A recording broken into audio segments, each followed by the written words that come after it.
They said love has no age.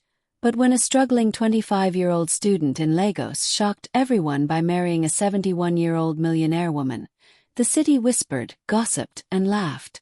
To many, it looked like pure desperation, a hunger for wealth disguised as affection. But 7 days later, what he discovered inside her mansion was something no one could have prepared him for. Something darker, deeper, and more life-changing than money could ever buy. They say the streets of Accra are paved with opportunities, but for Kwame, a 25-year-old student of the University of Ghana, those streets felt more like burning coals under bare feet. He came from a small village near Kumasi, where his mother still sold garden eggs and okra at the roadside market. His father had died when he was just a boy, leaving behind only debts and an old mud house that cracked each rainy season. From childhood, Kwame's mother hammered one lesson into his head. Education is the only inheritance I can give you, my son. Don't waste it. And so he worked like a bull. By day, he sat in hot lecture halls, scribbling notes about economics and development policy, hoping to one day wear a suit and work in an office with air conditioning. By night, he drove an old Okada motorbike through the busy streets of Medina and East Legon, ferrying strangers who often treated him with disdain. "Driver, hurry up!" they would snap, as though his life were worth nothing. Yet those few sadies kept his stomach filled with kenki and groundnut soup, and helped him pay the landlord of his cramped one-room apartment where mosquitoes sang louder than radios. Kwame was tall, dark-skinned, with eyes that carried both fire and sorrow. His friends joked that his poverty was written on his shoes, for the soles flapped when he walked like broken wings. But he kept his pride. He didn't beg, he didn't steal, and he believed that hard work would one day lift him above his suffering. Still, hunger can humble even the proudest man. One fateful afternoon, Kwame was riding his Okada past cantonments, one of the wealthiest neighborhoods in Accra. High walls with electric wires lined the streets, guarding mansions that looked like palaces. He often wondered what it would feel like to live behind such gates, where water flowed freely from taps and generators roared when power failed. As he slowed to adjust his helmet, he saw something unusual: a convoy of black SUVs parked outside a grand house with marble steps. Men in suits stood watch, and at the center of it all was a woman who made everyone else bow. She wore a white kaba and slit with golden embroidery, her headscarf tied with the elegance of a queen. Her face was lined with years, her eyes sharp as though they could cut through a man's soul. That was Madam Abina Oforaway, the 71-year-old business tycoon whose name was whispered in every corner of Accra. She owned hotels in OSU, apartment blocks in East Legon, and half the shops in Makola Market. Some called her a legend, others called her a witch, because no woman rose so high in Ghana without enemies spinning stories of juju and blood sacrifices. Kwame didn't know why he slowed down that day. Perhaps it was fate. He stopped to watch as Madam Abina scolded one of her drivers. The old man trembled under her voice. Just then she caught Kwame staring. Their eyes met. He quickly looked away, ashamed, but it was too late. Her gaze lingered on him like a brand on firewood. Later that evening, when Kwame parked his Okada at the Trotro station, a man in a black suit approached him. "Young man, Madam wants to see you," he said. Kwame froze. "Me? I haven't done anything." The man's lips twitched with amusement. "Come. Madam doesn't call people twice." They drove him back to the mansion. For the first time in his life, Kwame stepped into a house where the floor shone like glass, where chandeliers glowed like stars, and where the air smelled of imported flowers. He felt like a village goat in a king's courtyard. Madam Abina sat in a carved wooden chair that looked like a throne. She studied him for a long time before speaking. "What is your name?" "K. Kwame, madam," he stuttered. "You are a student, I suppose?" "Yes, madam." "You work hard?" "Yes, madam." She leaned back, her fingers tapping the armrest. "I like the way you looked at me today. not with fear like the others. You looked at me as if I were a human being, not just money walking on legs. Kwame swallowed hard. He hadn't meant anything by it, but something in her voice told him she was serious. Over the next few weeks, Madame Abina summoned him often. Sometimes he ran errands. Other times he just sat and listened to her stories of how she built her empire from nothing. She spoke of betrayal by friends, of men who wanted only her wealth, of children who waited like vultures for her death. Kwame listened silently, nodding when required, though inside he wondered why she trusted a stranger like him. Rumors began to spread. Neighbors whispered, fellow students mocked. Kwame, so you are now Madame's errand boy. Maybe she will give you one of her houses if you shine her shoes well, they jeered. But Kwame ignored them. For every insult, Madame Abina paid him generously. He could now buy books, send some money to his mother in the village, and even eat fried rice once in a while instead of plain gari. Then came the shocking day. Madame Abina called him into her private study, where portraits of her late husband hung on the walls. She looked him in the eye and said, "Kwame, I want you to marry me." Kwame thought he had misheard. He laughed nervously, but she didn't smile. "Madam, please me. I'm just a student. You are old enough to be my grandmother." Her eyes flashed. "And what does that matter? Did I not build all this alone? Did men not laugh at me when I was young? Let them laugh again. I am offering you not just marriage, but protection, wealth, and a future your generation has never dreamed of." Kwame's heart pounded. He thought of his mother, still struggling in the village. He thought of his debts, his hunger, his broken shoes. He thought of how people already mocked him. If he refused, they would still mock. If he accepted, maybe his life would finally change. That night, he lay awake in his small room, staring at the ceiling. His roommate, Kofi, laughed when Kwame told him, "Ei Kwame, you are blessed oh. People hustle their whole lives for just one plot of land. And you, a poor Okada rider, have a whole millionaire begging you to marry her. Don't be a fool. Say yes." But in his chest, Kwame felt a storm. Was it greed or destiny? Love or bondage? 3 days later, the news exploded like fire in dry grass. Poor student Kwame Mensah was marrying Madame Abina Oforaway. Accra went mad with gossip. Women at Makola Market clicked their tongues. Men at the chop bars laughed until tears rolled down their cheeks. On social media, memes of the couple spread like wildfire. Some called him a hero, others called him shameless. His mother cried over the phone, torn between shame and relief that her son might finally escape poverty. The wedding was small but grand. It took place at a Methodist church in Accra, with only a few witnesses. Madame Abina wore a gold-trimmed lace dress, her skin glowing with powder and pride.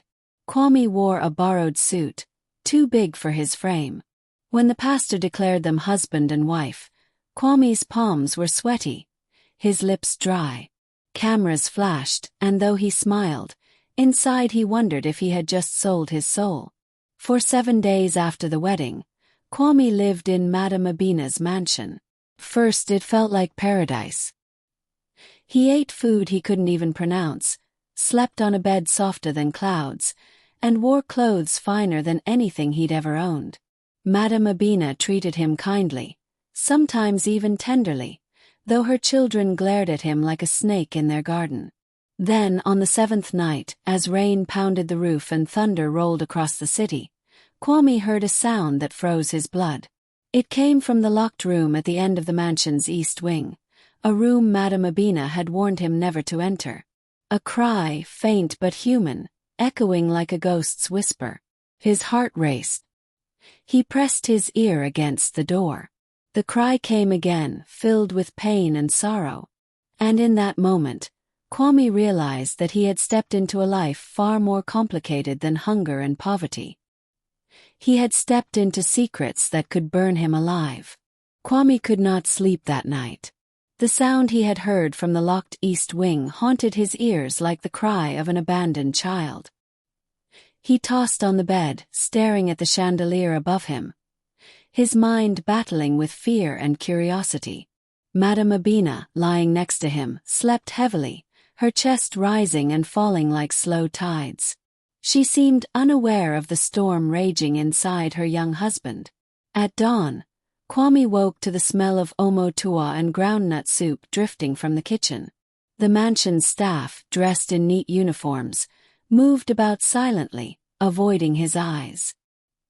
He often wondered what they truly thought of him, the poor boy who now slept in Madame's bed. Respect, pity, or secret mockery. At the breakfast table, Madame Abina sipped her tea while scrolling on her iPad. She looked regal, her head wrap towering like a crown. "Kwame, I have a meeting with my lawyers today. You will accompany me," she said without lifting her gaze. "Yes, madam," Kwame replied, though inside the word wife still sat awkwardly on his tongue. As they ate, the mansion's silence broke. A car screeched into the compound, and moments later, two of Madame's children stormed in. The eldest, Yao Foraway, was in his late 40s, a heavy-set man with sharp cheekbones and eyes that narrowed like a hawk's.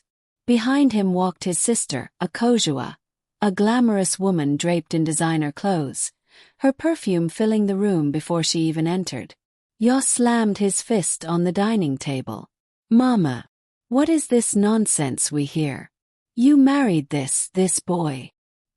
His eyes shot daggers at Kwame, who froze with a spoon halfway to his mouth. Akojua folded her arms, her lips curled in disdain. "Mama, have you no shame? This boy is young enough to be your grandson. What will people say about our family name? About the Oforiwe Empire?"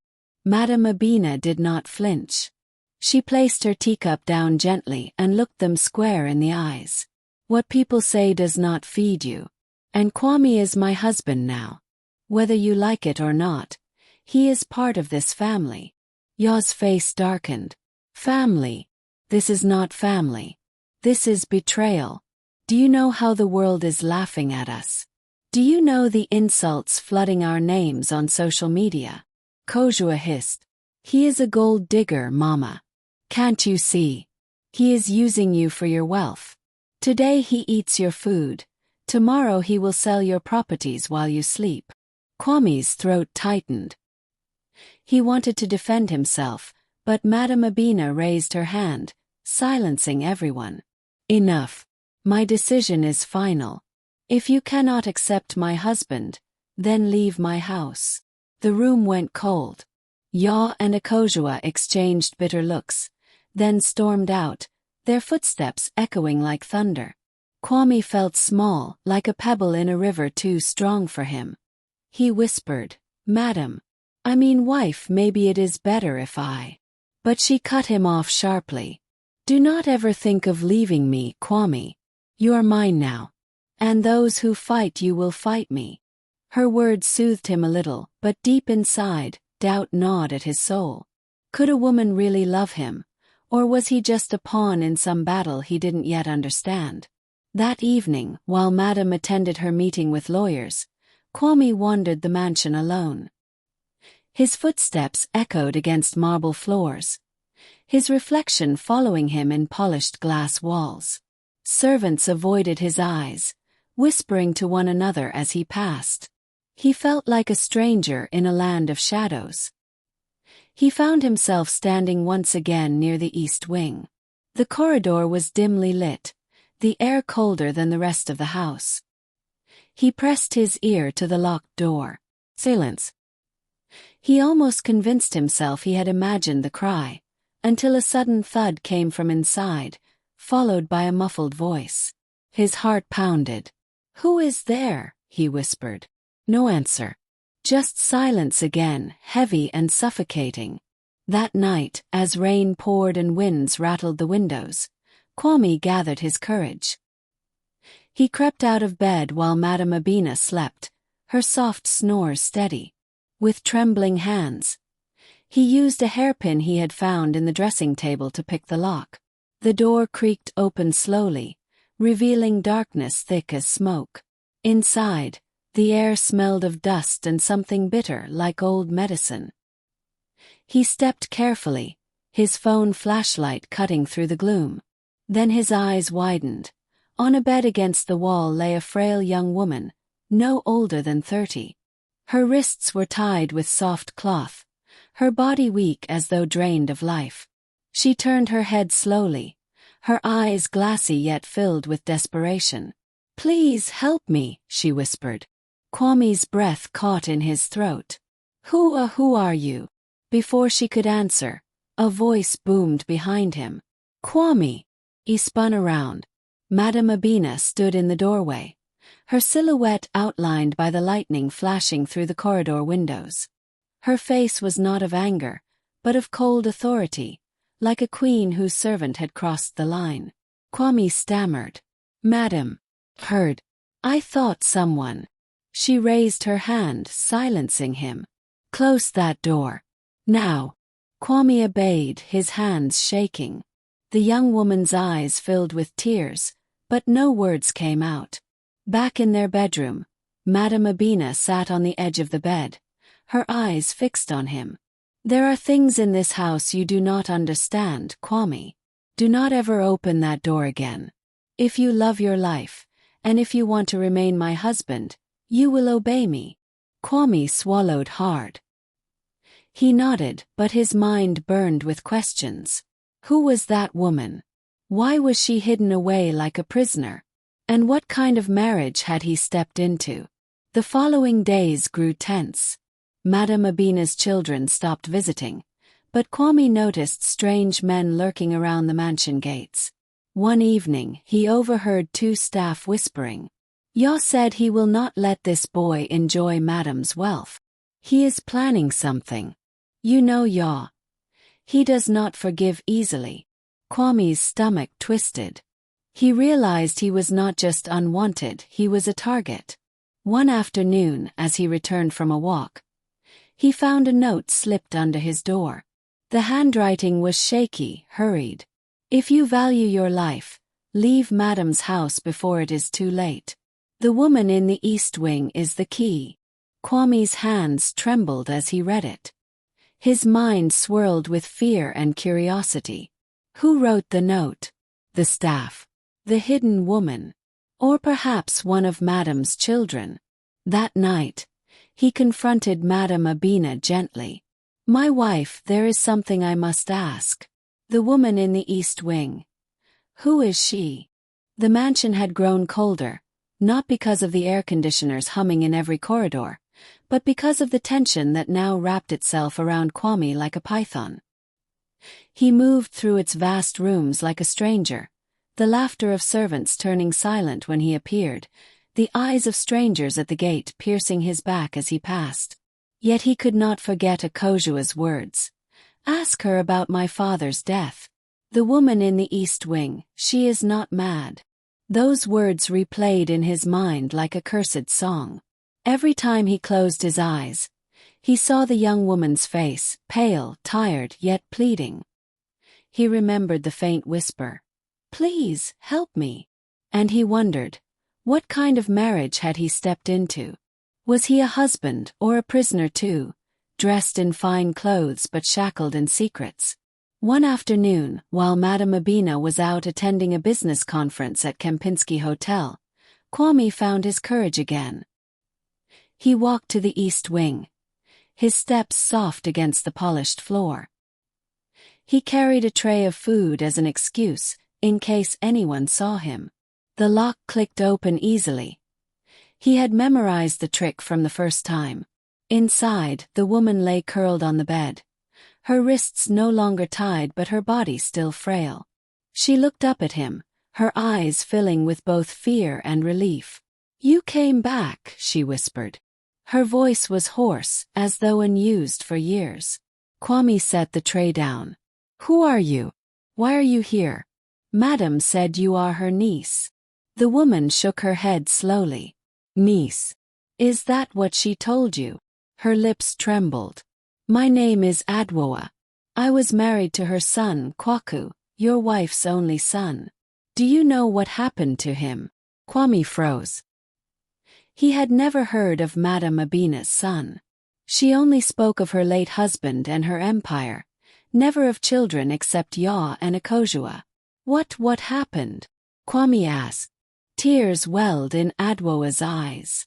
Kwaku is dead. And she killed him. She poisoned her own son because he threatened to expose her secrets. I saw it with my own eyes. When I tried to speak, she locked me in here. For years. My family believes I ran away. But I am a prisoner in this house. Kwame's blood turned to ice. He staggered back, shaking his head. No, that cannot be true. She is my wife. She has given me everything. Adwoa grabbed his arm with surprising strength. Listen to me. She is not what she pretends to be. Every man who gets close to her dies mysteriously. Her late husband, her business partners, even her own son. She uses people and discards them like rubbish. If you do not leave now, you will be next. Kwame's heart pounded like a drum. His mind spun with confusion, torn between the woman's desperate words and the life Madame Abina had given him. Could it all be lies? Or was he blind to the truth, blinded by wealth and comfort? That evening when Madame returned, Kwame could barely look at her. She noticed. Her eyes, sharp as blades, studied him. You are restless, my lion. What troubles you? Kwame forced a smile.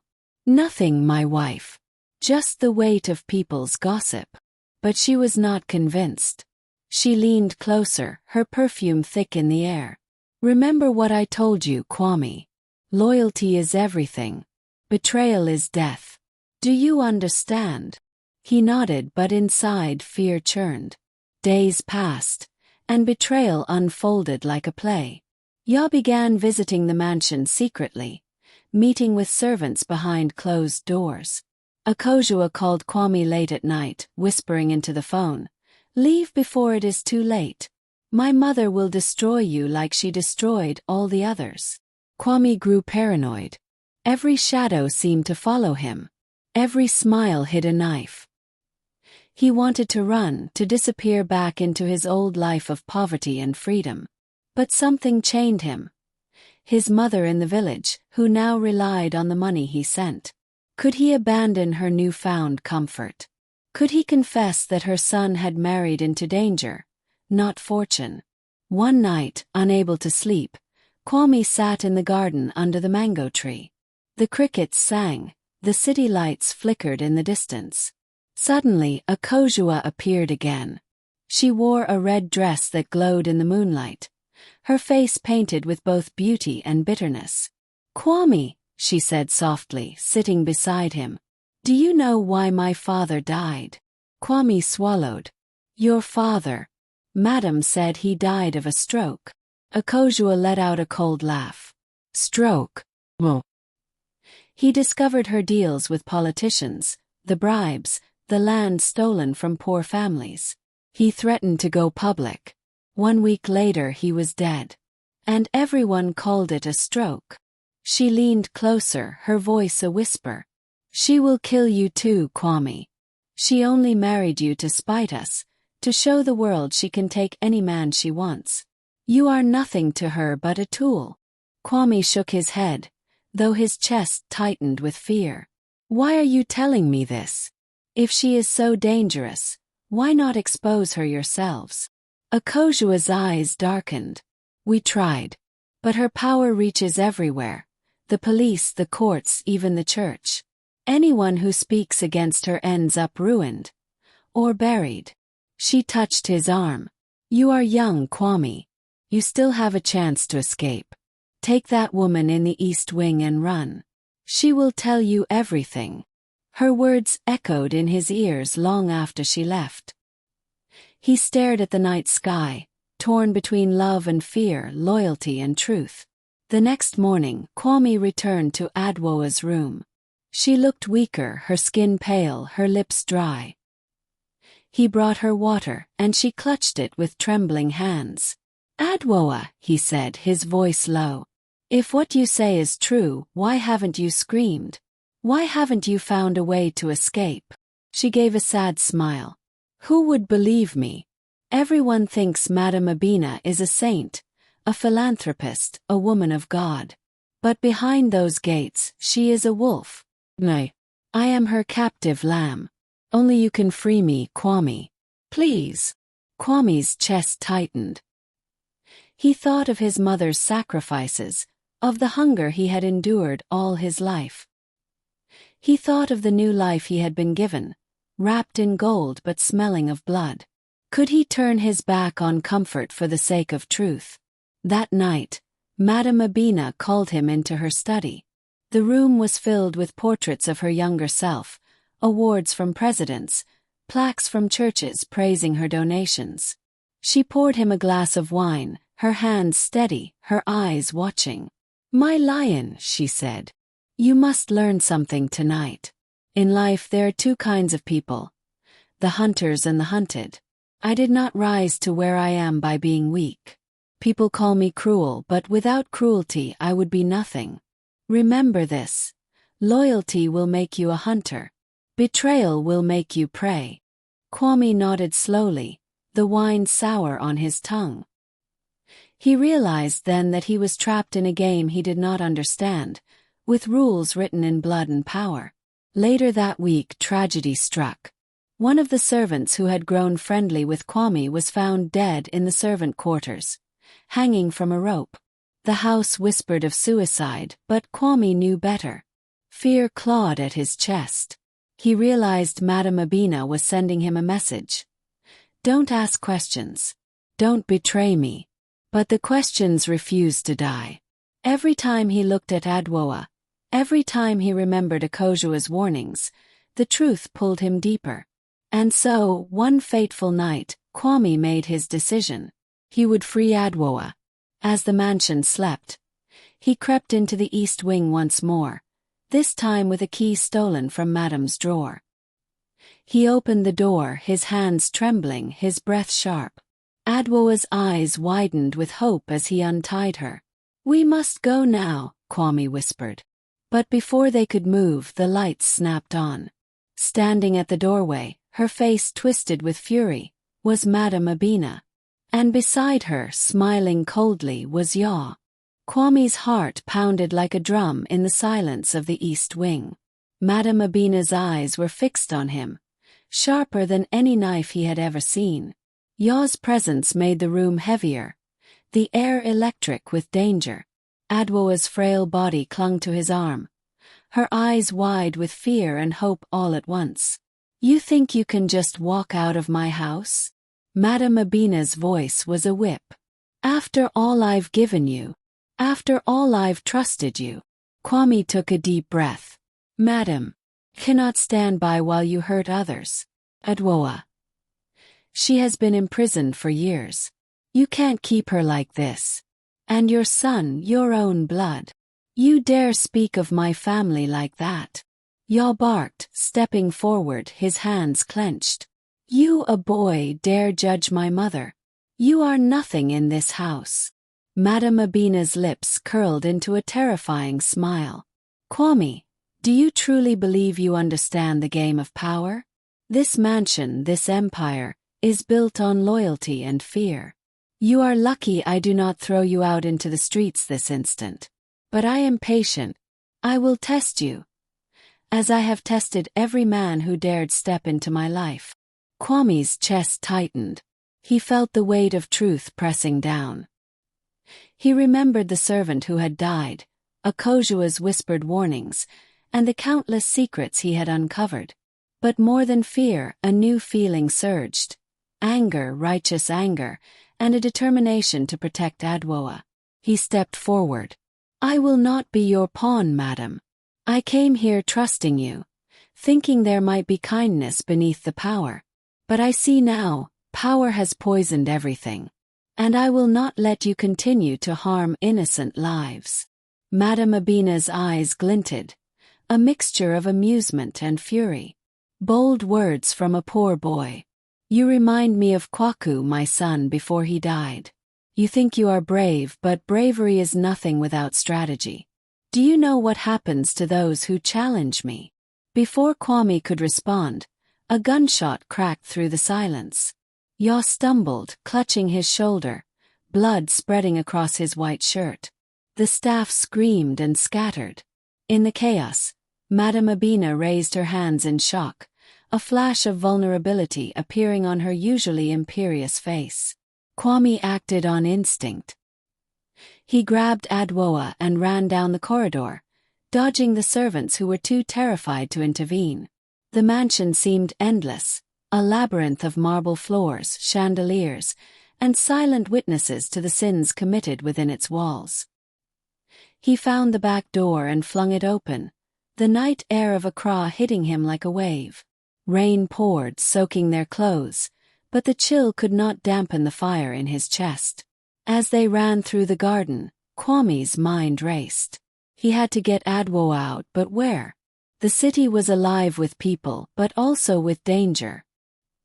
He remembered the small safe house his friend Kofi had told him about near Kainchi. It was not luxurious, but it was safe. They had to reach it before anyone followed. They ran through the pouring rain, slipping on the wet grass, hearts pounding, lungs burning. Kwame's hands ached from holding Adwoa, but he refused to slow down. Behind them, shouts echoed from the mansion. Madame Abina's voice commanding, Yaw's anger, the fear of her loyal staff. At last they reached the main road. A trotro passed, and Kwame waved it down. The driver, seeing the desperation in their eyes, didn't ask questions. They squeezed in, water dripping from their clothes, and the vehicle sped through the streets of Accra like an arrow. At the safe house, Adwoa collapsed on the bed, trembling. Kwame knelt beside her, holding her hands. "You're safe now. No one can hurt you here." She looked at him, eyes filled with tears. "Thank you, Kwame." I thought I would die in that house. I could see it every day. The life draining from me, no one believing me. And you risked everything." Kwame's own eyes blurred. "I had to. I could not live knowing that I did nothing." Days passed. Kwame and Adwoa remained in hiding, planning their next move. News from the mansion trickled through the city. Yaw had survived but was hospitalized. Madame Abina had vanished from the public eye. Her empire shaken by scandal as rumors of abuse, imprisonments, and mysterious deaths began to surface. People whispered of a curse, of secrets spilling into the streets of Accra. Kwame realized that his life had changed forever. He had entered the mansion as a poor student, hungry and struggling, and emerged as a man who had seen the dark heart of wealth, power, and betrayal. But he also saw something else. The courage to stand up, to protect the innocent, and to fight for justice. Weeks later, Kwame and Adwoa returned to her village near Kumasi. They lived modestly, no grandeur, no wealth, but free from fear. The villagers stared at them, shocked by the story that had traveled through Accra. Some whispered that Kwame was foolish to leave wealth behind. Others said he was brave beyond measure. But he didn't care. Kwame built a small school with the money he had saved, teaching children like him who had little but dreams. Adwoa helped, teaching women to read, to write, to stand against oppression. They were not rich, not in the way Madame Abina had offered, but they were free, alive, and happy. And Kwame knew something profound. Wealth could never replace freedom, power could never replace love, and even in the darkest of houses, the human spirit could rise, fearless, unbroken, and alive. Years later, whispers of the mansion continued. People spoke of Madame Abina, of the disappearances, of the empire built on fear. But in the quiet village near Kumasi, Kwame and Adwoa laughed under the sun, their hands intertwined, their hearts light. They had faced betrayal, danger, and greed, and had chosen humanity over gold. Kwame often thought back to that first night, to the cry from the east wing, to the flash of lightning illuminating the marble floors. He realized that the mansion had taught him one thing.